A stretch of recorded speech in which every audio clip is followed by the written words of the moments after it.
গতকাল রাতে মাম্পাইকে ডক্টর দেখিয়েছিল, তাকে মাম্পাই বললো রাতে খাবে চিকেন কষা আর রুটি। ওইদিকে বাড়িতে ফোন করে জানলাম যে রাতে অলরেডি রুটি দিয়ে খাবার তরকারি হয়ে গেছে, কিন্তু মাম্পাই যেহেতু একের মধ্যে কিছুই খেতে পারছে না, ও মুখ ফুটে বলেছে সেটা খাওয়ানো ওকে হবে না, সেটা হতে পারে। সে যাই হোক অল্প করে নিয়ে নেওয়া হলো চিকেন।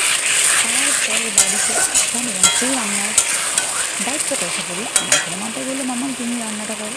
তো সে যাই হোক আমি তাড়াতাড়ি করে রান্নাটা চাপিয়ে দিলাম এবং মাংসের তরকারিতে আলু দেবো না সেটা হতে পারে, তাই একটু অল্প ঝাল দিয়ে করলাম, যেহেতু সর্দি মুখ আর নিঃশ্বাস নিতে ভীষণ কষ্ট হচ্ছে, ঝাল একদমই খেতে পারছে না, জ্বর থেকে মানে সবে সবে জ্বর থেকে উঠেছে আর সর্দিটা অনেকটা।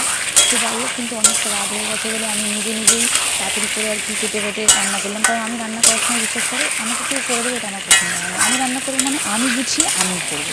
তো যেহেতু অলরেডি রুটি তরকারি হয়ে গেছিলো, তো অল্প করে চিকেন নেওয়া হয়েছে, তো আমি এটা সুন্দর করে কষে কষে করছি, যেহেতু মাম্পাই খেতে চেয়েছে। তো যাই হোক সেই জন্য পুরো অনেকটা রাত হয়ে গেছিলো বলে তাড়াতাড়ি করেছি বলে পুরো ভিডিওটা করা হয়নি, তাড়াতাড়ি করে একটুখানি ভিডিওই করেছি তোমাদেরকে দেখাবো বলে। কিন্তু মাম্পাই বললো বেশ ভালোই হয়েছে, ও বেশ ভালো করেই তৃপ্তি করে খেয়েছি।